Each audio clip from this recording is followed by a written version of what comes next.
And then 2012, we continued to build out our events. So we added the GNC Live Well Liberty Mile, and that's a 1 mile road race. So we thought, oh my gosh, we're going to open up the doors for this 1 mile road race, and we're going to fill it up. We're going to have 10,000 people, holy cow. Well, we didn't. We struggled, oh my gosh, that first year. I think we had like maybe 900 participants. And I mean, that might sound like a lot, but for us who had taken a 10,000 person race, taken it up to 20,000 pretty quickly, we couldn't figure out why.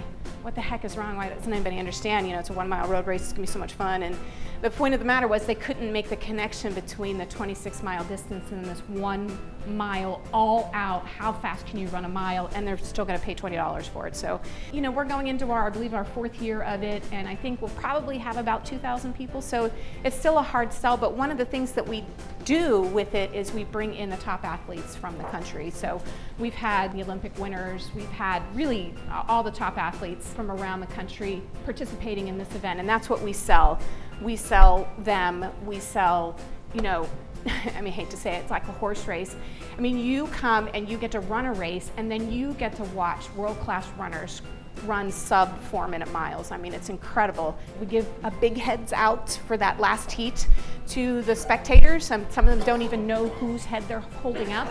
But for us, it's just this awareness thing. We're also trying to teach and educate the spectators on who are these athletes that are representing your country in the Olympics, and they do amazing things and we want to support them. So we do a lot with that program, and they also spend some time with our kids program, so they get very much involved in what we do.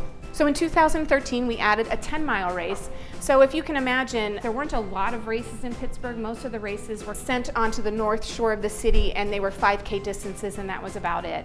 But there were a lot of them. I mean, I think there's probably 200 5K races. You can run a 5K race any weekend in Pittsburgh if you want. So what the city was trying to do in order to control that was they had a set 5K course. It's on the north shore of Pittsburgh, and part of it is on a trail, and it's for anybody that wants to run it, and usually there were charity races. And for us, we were just able, because of the number of participants we had, we obviously can't fit them on a course, we were able to get these different time frames. So the 10 miler is in November, October-November time frame, and we are always held captive by the Pirates, the Pittsburgh Pirates, the Pittsburgh Steelers, and the University of Pittsburgh, because they use the North Shore. That's where all their stadiums and ballparks are. We don't always have a set date for the 10 miler, but it's usually October-November time frame. And then we started to contract with the Great Race. The Great Race is a community run race. It's run by the city of Pittsburgh, and it's held at the last Sunday in September. There was actually some conversation about whether or not they wanted us to run that community runner race, but I think for us, we really felt that that was well established within the community, and we didn't really want to get involved with, I mean, we actually wanted to change it, and that would have been, I mean, sometimes you're best just leaving things as they are. And so we backed out of that a little bit, and what we did do for them though is we helped them manage their expo, because we do it all the time for the marathon. I mean, we have 40,000 people coming into the city of Pittsburgh. We use our convention center, and it was something that we could provide to that race, and we know how to manage it. We know how to work with the venue. We know how to work with the unions within that venue, so it worked out well. And that same year was the Boston bombing. It was 13 days before our marathon. Interestingly enough, that year we had gotten some media training, and I'm grateful for that, because we spent the next 13 days on TV in the spotlight, unable to really do anything for our event, because everybody wanted to know what we were doing, how we were doing it, how are we going to secure our events. And then about a week out, the question of money. How are you going to pay for this? How are you going to pay for your air support?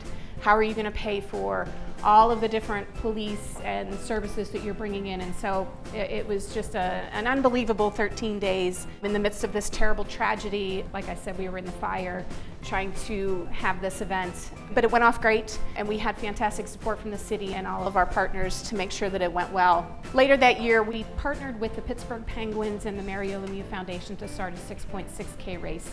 So as you see, when we brought back the marathon, all of a sudden then everybody thought, oh my gosh, everybody wants to run in Pittsburgh, and to a certain extent they were right. There was this new sort of boom and excitement about running in Pittsburgh, so now we were getting involved in some other races as well.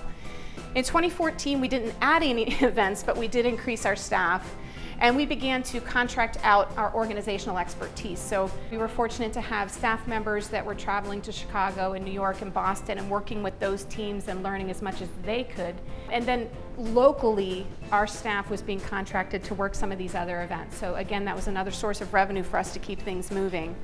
And then in 2015, we began a partnership with the Pirates and the Steelers. So again, they each run their own races, very small community races, and they've flat out said, we're not race directors, we really don't want to do this anymore. And the Pirates wanted to add a 10K to their small 5K. So again, it was just allowing us to use our staff and use our expertise year round.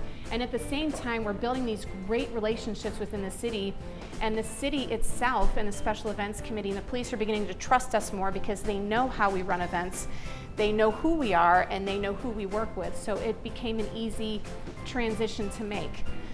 And then I think our big challenge in 2015 was this revenue versus expenses.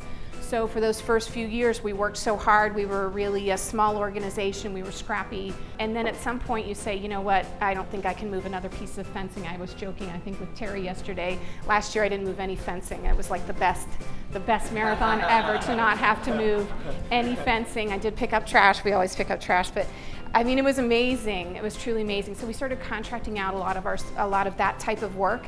And then at some point you have to say, okay, well, there has to be a balance. You know, we have to do some and we have to contract some. So it became an issue for us in wanting to explore our revenue sources and then review our expenses as well to make sure that we were keeping things in line.